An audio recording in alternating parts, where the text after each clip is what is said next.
Assalamualaikum warahmatullahi wabarakatuh. Pemirsa, jumpa lagi bersama saya Ray Happy ini dalam Tamu Tribun. Di kesempatan ini telah hadir tamu yang istimewa, yaitu Bapak Abdullah Asad Basaiban, LCSE, perwakilan dari Asita Sumsel. Assalamualaikum Pak. Waalaikumsalam warahmatullahi wabarakatuh Ibu Yani. Ya, terima kasih Pak udah datang di Gerah Tribun. Pak, ini memang kerjasama kita dengan Asita Sumsel ya. Setiap bulan kita podcast sharing tentang wisata, termasuk juga di situ perjalanan ya, travel tentunya, dan salah satunya tentang umroh. Nah, di kesempatan ini kita akan membawakan tema tentang gimana nih mekanisme umroh mandiri.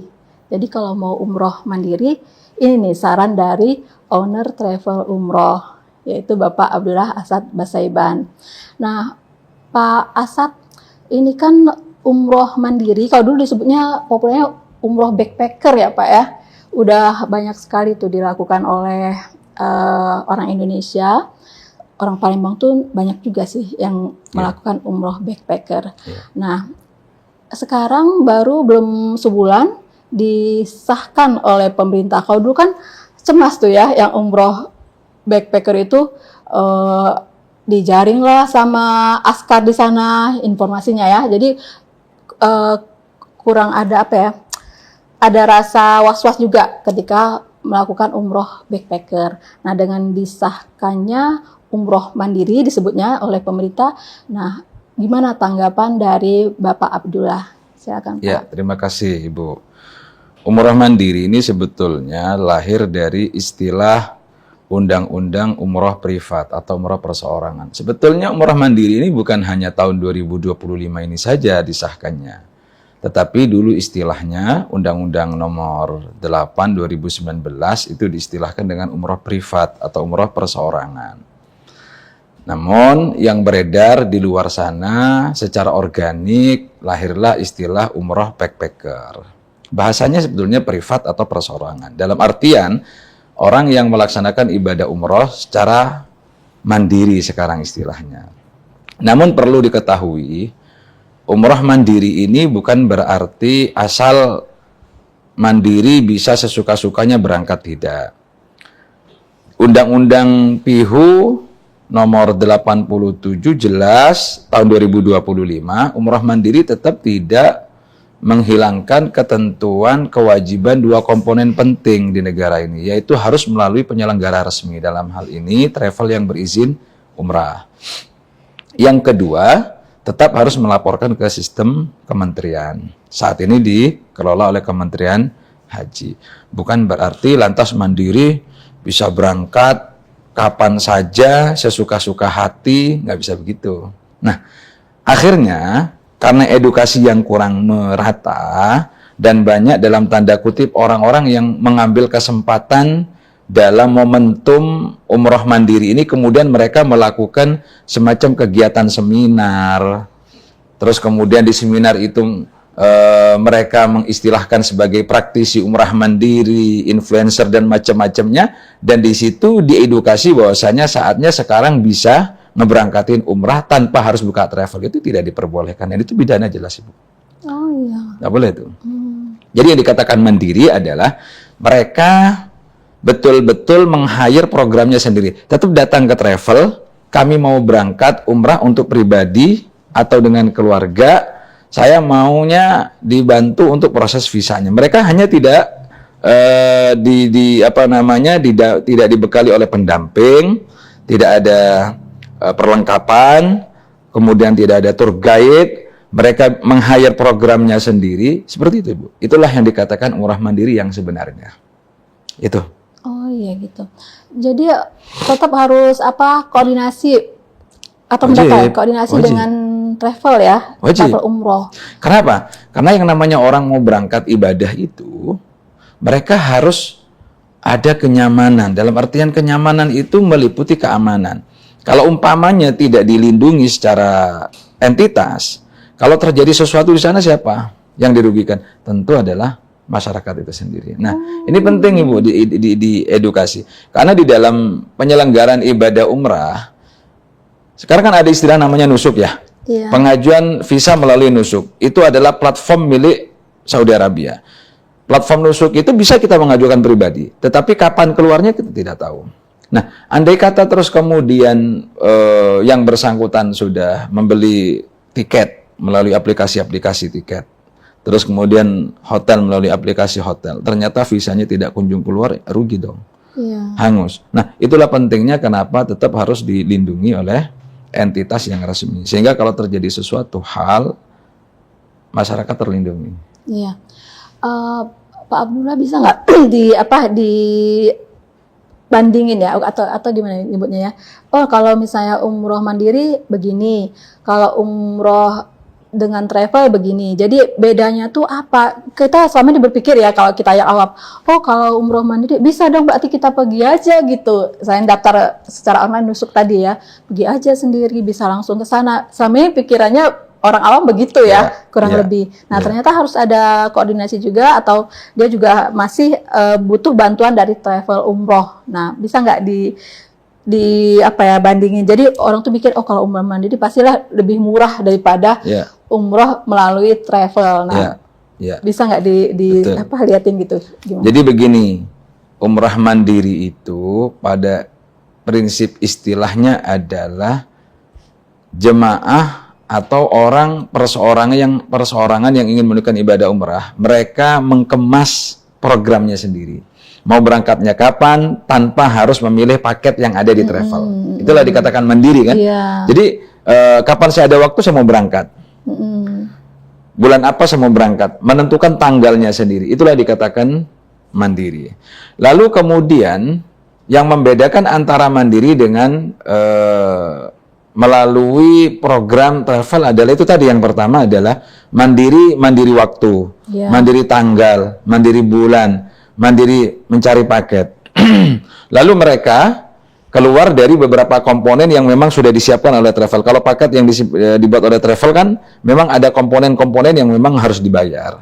Pertama perlengkapan, terus kemudian biaya pembimbing, ada biaya manasik, ada biaya tour guide. Yang paling mahal itu apa, Ibu? Bukan itu semua. Yang paling mahal adalah biaya kenyamanan dan keamanan, garansi.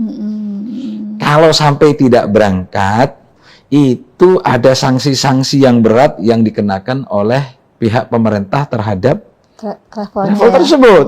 Baik pemerintah Saudi mengenakan sanksi kepada syarikahnya, atau Kementerian Haji saat ini memberikan sanksi kepada penyelenggaranya, sehingga penyelenggara tidak bisa semena-mena. Lantas kemudian bila mana dikatakan lebih murah, tergantung. Saya telah melakukan riset, Bu.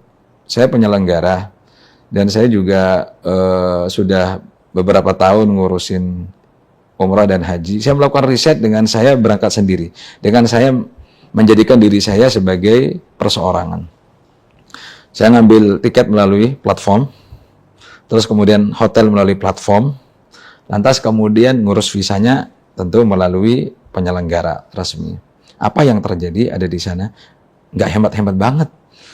Nggak hemat-hemat banget. Malah justru kalau sampai sisip sedikit lebih mahal, Ibu. Kenapa? Karena kan kita berangkatnya sendiri. Terus kemudian kamarnya, yang hotelnya satu hotel seharusnya kita bisa share berempat, saya harus bayar sendirian. Terus kemudian saya harus tur kemana-mana menggunakan taksi yang harusnya saya bisa share bersama-sama. Kalau dalam kelompok besar, bisnya share orang banyak, saya harus bayar sendiri.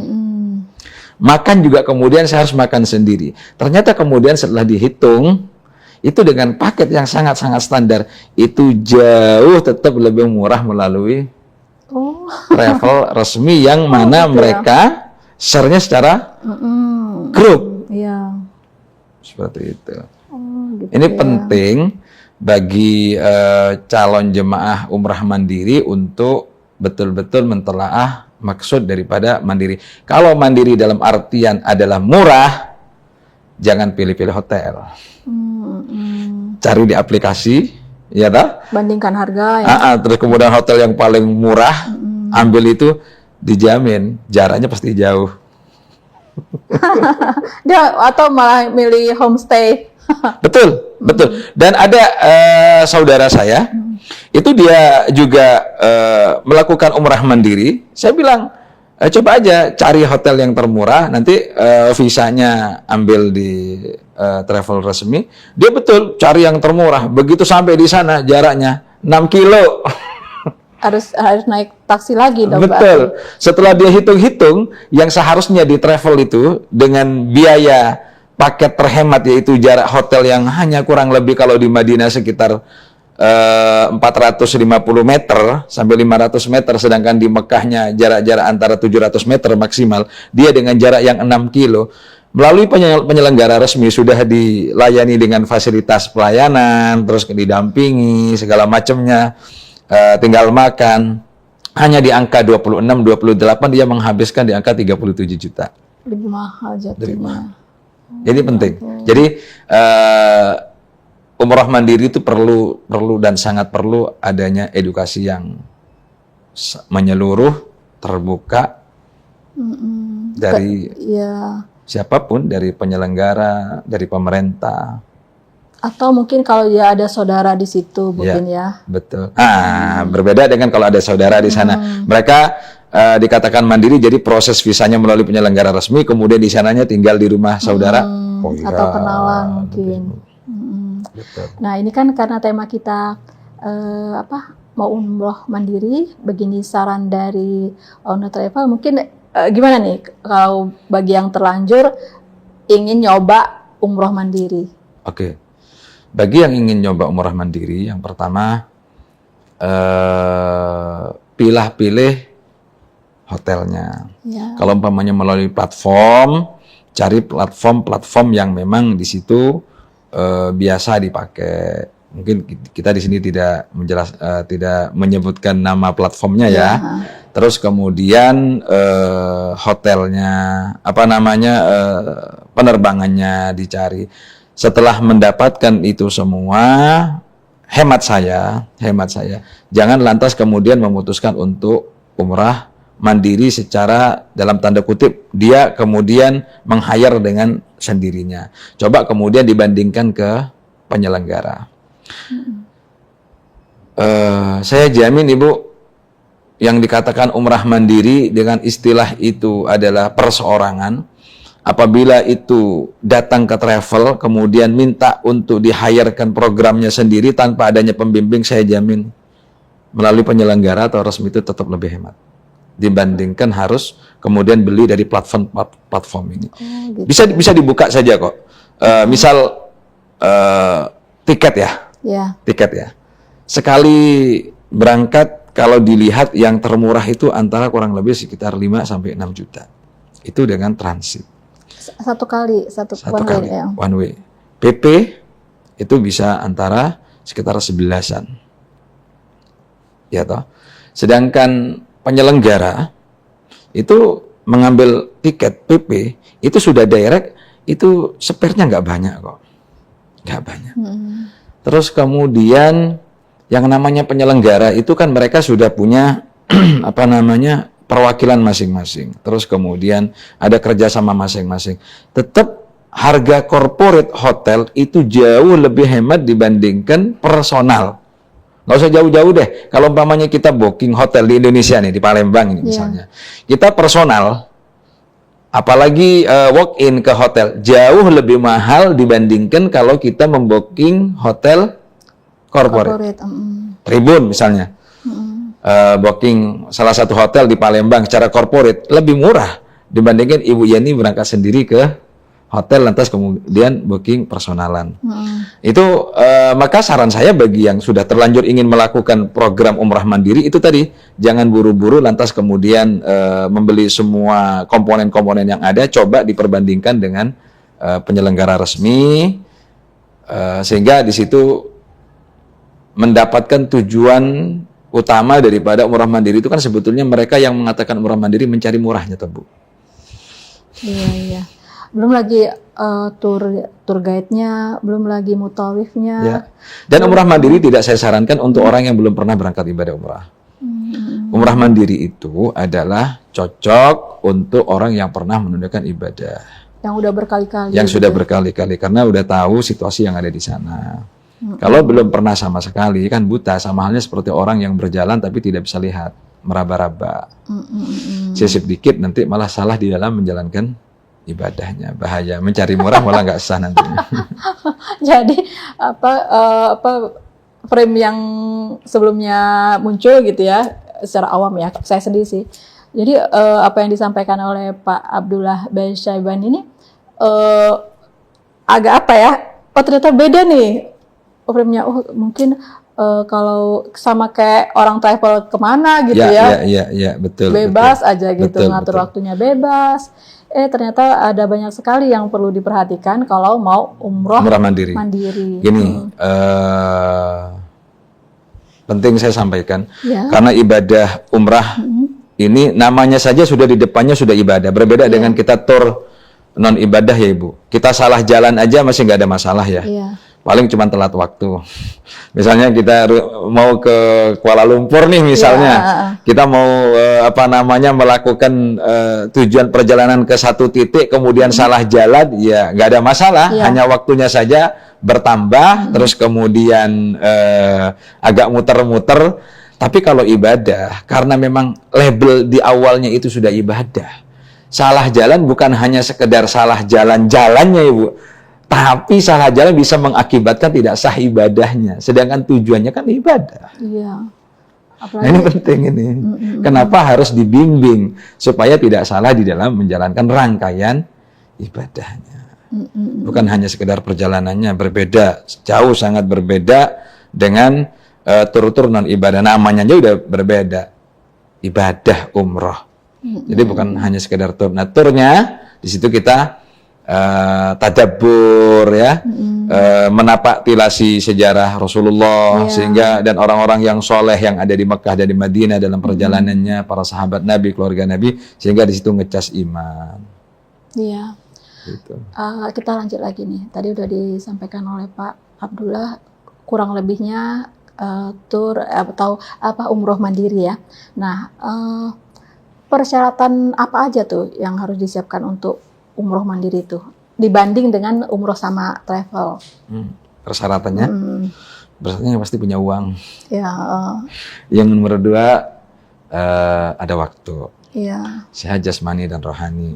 Yang paling utama adalah niatnya Ibu. Tujuan daripada umrah mandiri itu apa?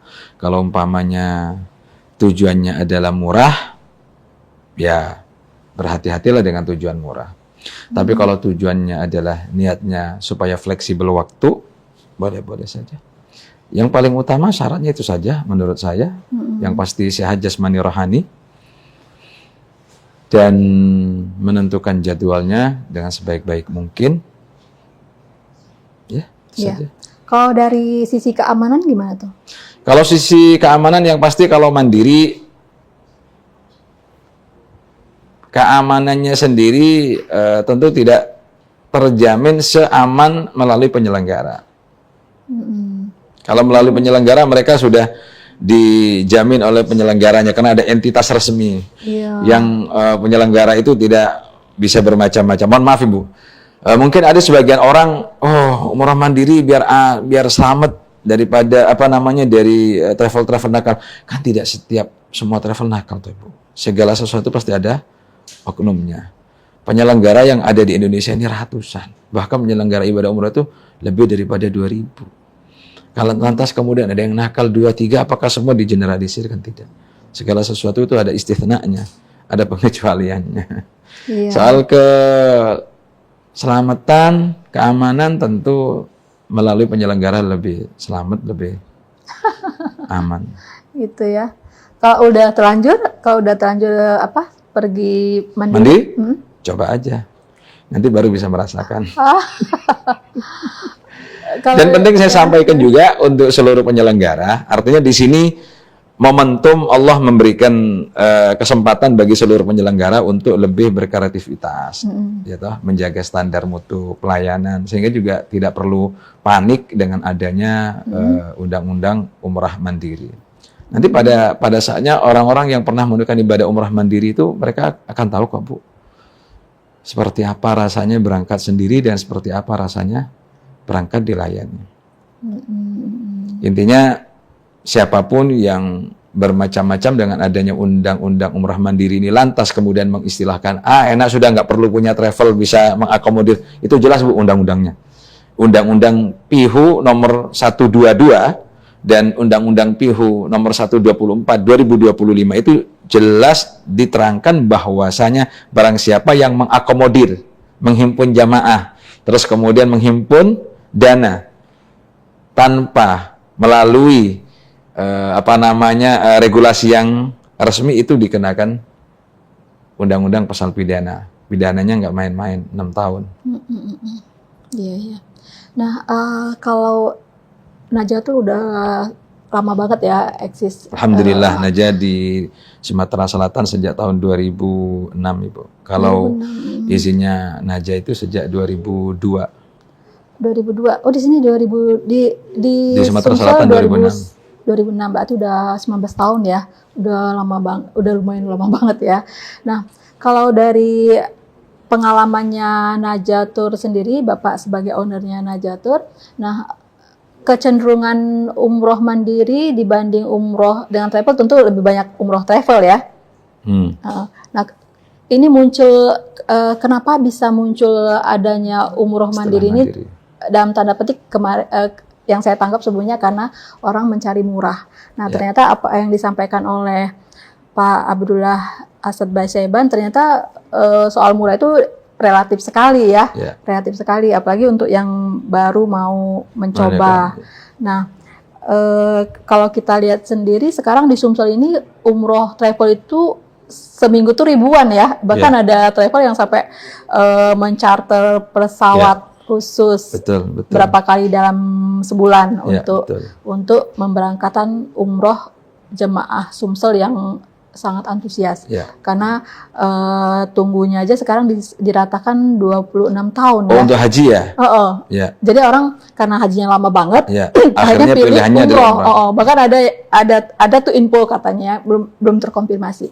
Tapi ada secara obrolan di masyarakat ada itu. Jadi menarik uang ongkos hajinya untuk berangkat umroh aja gitu. Jadi dia hajinya ditunda karena lama banget katanya. Ada begitu saya dengar. Jadi dengan antusiasme yang begitu tinggi dari masyarakat Sumsel khususnya untuk umroh dengan travel sekarang ini yang sudah berjalan, dan kemudian ada umroh mandiri ini. Nah, bagaimana menurut perkiraan dari Pak Abdullah, apakah umroh mandiri ini bakal dengan disahkan bakal makin banyak atau gimana tuh?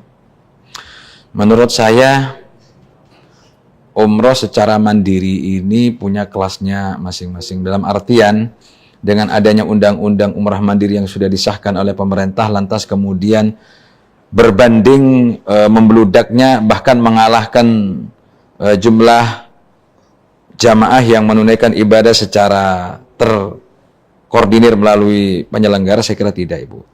Saya kira tidak. Orang-orang yang mau menunaikan ibadah umrah mandiri itu orang-orang tertentu sih, Bu. Orang-orang tertentu. Jujur, banyak jamaah-jamaah kami yang mereka sudah berkali-kali menunaikan ibadah umrah dengan kami. Ketika kami coba untuk mengkonfirmasi kepada mereka, nggak coba-coba umrah mandiri, mereka ngomong, enggak lah, enakan melalui travel, kami nggak repot, apalagi kami bawa keluarga, harus ngurusin sendiri. Umrah mandiri itu ada segmen pasarnya sendiri. Rata-rata mereka yang umrah mandiri adalah mereka personal sendirian atau berdua dengan istrinya. Bawa anak saja, Bu, meng-hire sendiri udah repot, Ibu. Udah repot. Apalagi kemudian lantas kemudian mengajak saudara, kawan. Nah, itu malah justru masuk kepada ranah pidana. Berarti itu melakukan penghimpunan jemaah di luar ketentuan resmi yang sudah dilindungi oleh undang-undang. Oh, berarti kalau kita ngajak orang malah tidak boleh. Ibu ini berangkat umrah mandiri nih, ngajak rekan kerjanya sudah dianggap menghimpun. Kecuali rekan kerjanya itu umroh mandiri juga gitu. Dalam artian mandiri begini, yang bersangkutan memang betul ngurus sendiri. Oh, barengan aja gitu, sama-sama umroh mandiri, kita barengan aja berangkatnya. Ngurusnya begitu. Tapi kalau umpamanya ibu kemudian, saya mau umrah mandiri, lantas kemudian getuk tular ya di kantor, saya mau berangkat umrah nih, mau mandiri kapan? Desember, ayo ikut yuk, sudah dikategorikan menghimpun. Ya, kecuali mau ikut, ayo bareng-bareng yuk, tanggal berapa? Jadi yang bersangkutan, Ibu Yeni, terus kemudian ngajak A. Si A ini betul-betul ngurus sendiri visanya. Cuman kebetulan tanggalnya dipasin. Tapi kalau sudah diakomodir oleh personal, itu sudah masuk kepada kategori menghimpun. Oh, ya ampun.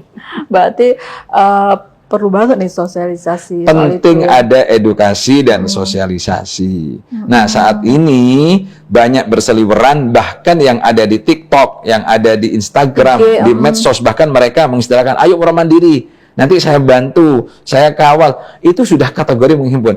Ini penting saya sampaikan. Kalau ada yang mendapatkan hal-hal yang semacam itu di TikTok atau di Instagram, penyelenggara ataupun institusi penegak hukum yang ada di negara Kesatuan Republik Indonesia ini, di capture, ini proses pidana pasti. Undang-undangnya jelas. Undang-Undang PIHU nomor 122 dan 124 tahun 2025 pidana itu. Oh gitu ya. Memang banyak yang berseliweran di IG itu cerita tentang asiknya umroh mandiri kan? Ya. Kalau cerita tentang asiknya, pengalaman pribadi boleh-boleh saja, selama di situ tidak ada tujuan, mohon maaf, memperkaya pribadi. Dalam artian kemudian menghimpun sebagaimana yang sudah dilakukan oleh penyelenggara. Penyelenggara itu dilindungi oleh undang-undang Ibu.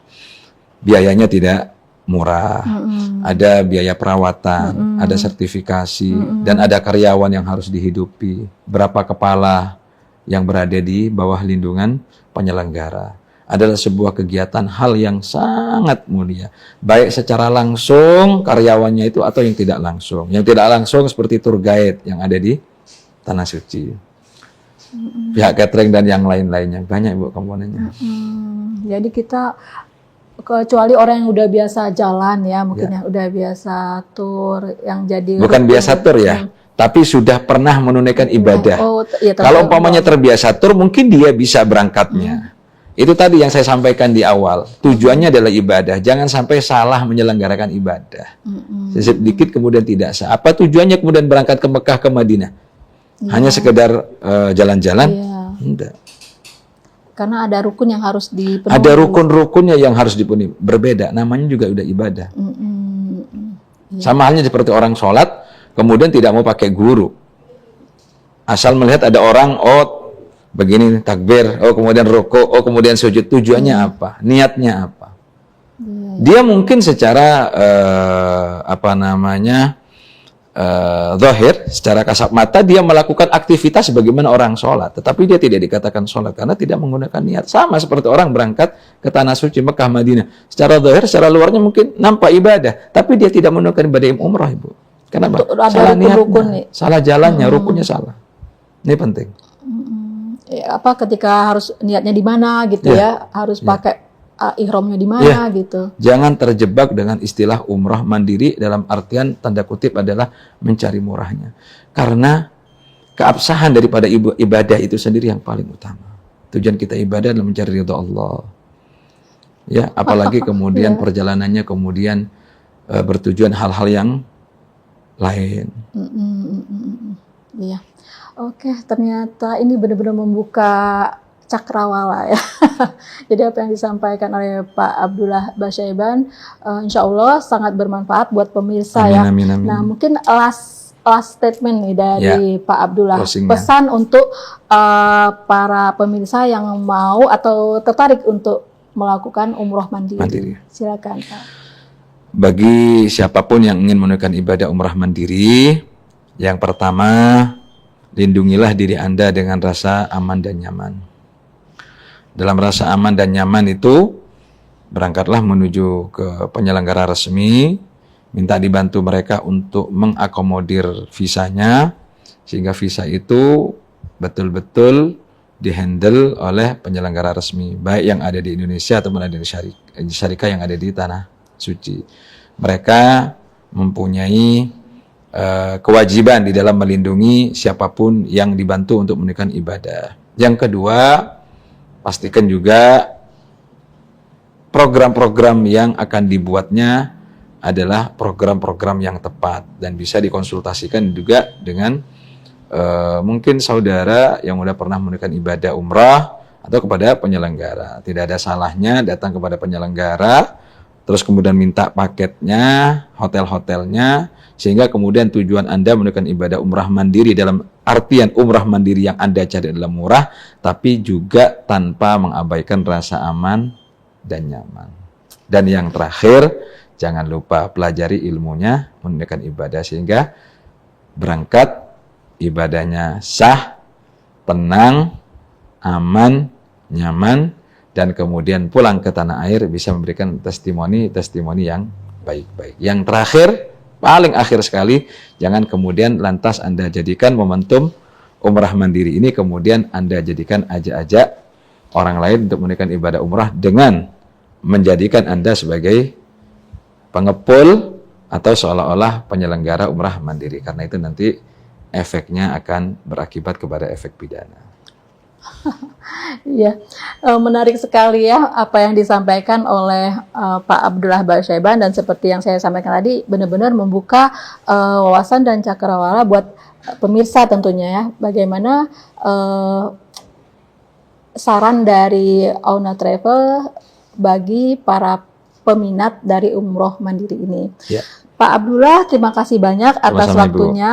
Mudah-mudahan pastinya saya yakin sangat bermanfaat buat pemirsa, dan mudah-mudahan kedepannya kita juga bisa sharing lebih banyak lagi informasi tentang umroh, tentang haji di podcast Tamu Tribun ini.